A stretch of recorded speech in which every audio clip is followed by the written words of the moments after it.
Sallallahu ala Muhammad sallallahu alaihi wasallam. Saya pernah tertarik ya, ketika ada sebuah kegiatan di salah satu luar kota. Ada salah satu orang anak muda yang dia di sebuah tablik akbar, dia hanya ngurusin sandal. Ngurusin sandal. Posisi yang mungkin sebagian orang posisi remeh, recehan. Bukan posisi komandan lapangan, bukan yang mengatur media dan lain sebagainya. Kerjaan beliau ngatur sandal. Tapi ketika beliau ngatur sandal, itu pun dalam kondisi yang senang. Gembira. Matanya juga terpancar kebahagiaan. Ngatur sandal. Saya ketika jumpa sama dia, saya tanya sama beliau, antum senangnya apa? Antum ngapain? Ngatur sandal, Ustaz. Masya Allah ya. Saya mencoba memberikan motivasi bagi dia. Saya mencoba memberikan motivasi bagi dia di dalam tugas yang beliau lakukan, dan beliau senang.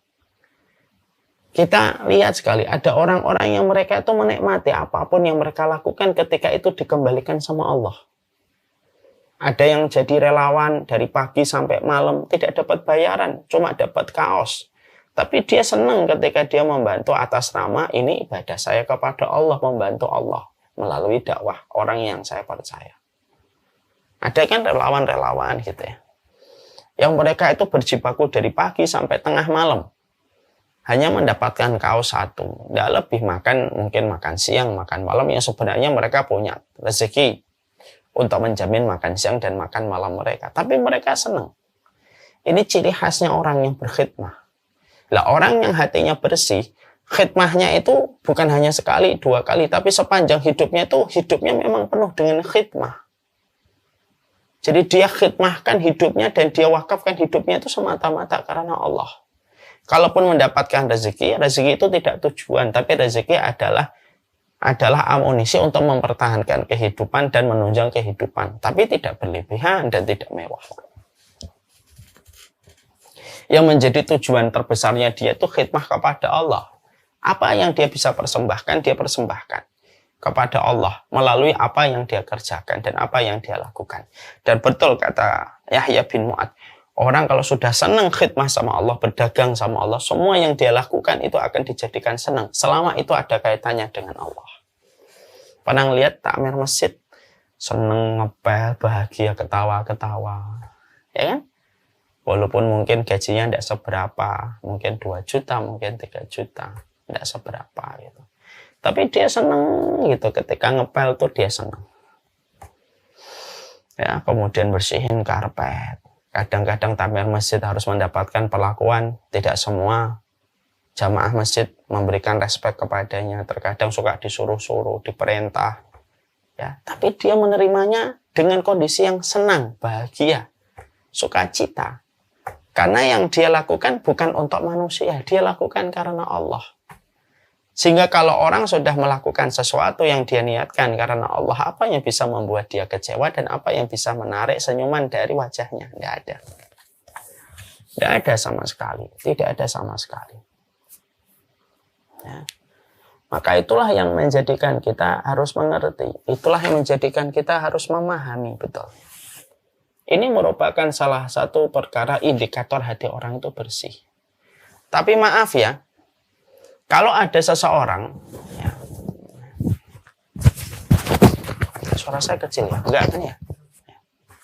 Tapi kalau kemudian ada di antara kita yang kita ini merasa direpotkan kalau kita itu berkhidmah kepada dakwah, lalu kita tidak ada merasa ada hajat dan tidak ada merasa ada kebutuhan kepada khidmah kepada dakwah, lalu kita merasa enjoy kita ketika hari-hari kita tidak pernah dilewati khidmah kepada Allah dalam setiap apa yang kita lakukan, apa yang kita kerjakan, maka fix orang yang mereka tidak pernah khidmah kepada Allah, apa yang dia perbuat dan apa yang dia kerjakan tidak menghadirkan Allah sebagai bentuk transaksi bisnisnya dia dengan Allah, fix hatinya sedang bermasalah dan hatinya sedang memiliki penyakit dengan skala yang beragam 1 sampai 10. Ada yang skala sakitnya 1, ada yang skala 2, ada yang skala 5, ada yang skala 8. Karena ada orang yang mereka tidak mau sama sekali khidmah kepada Allah.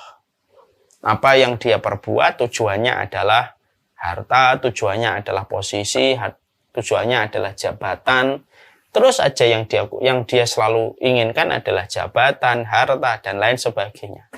Tetapi tidak ada sangkut pautnya, itu kembali kepada Allah. Sehingga akhirnya orang yang semacam ini merupakan bagian dari sebuah kondisi, merupakan bagian dari sebuah fenomena, hatinya telah menjadi kotor dan hatinya telah berpenyakit. Ya, jadi kalau kita senang membantu Allah, apapun itu, ada yang bantu dakwah, ada yang menyebarkan ilmu, ada yang menjadi duta ilmu, apapun itu dia senang. Lalu dia bersukacita terus di dalam apa yang dia perbuat, itu merupakan indikator hati dia telah hati yang selamat, hati yang sehat. Jadi hatinya sehat. Ya. Sama kalau kita ditanya, saya pernah mendengar sebuah perkataannya, tolong dibenarkan bagi yang masih memiliki dunia bisnis. Saya pernah kemudian mendapati di dalam dunia bisnis ada yang bertanya, apakah pebisnis itu dilahirkan secara alami atau bisa dibentuk? Jawaban dari mentornya saat itu, pebisnis itu bisa dilahirkan, pebisnis itu juga bisa dibentuk.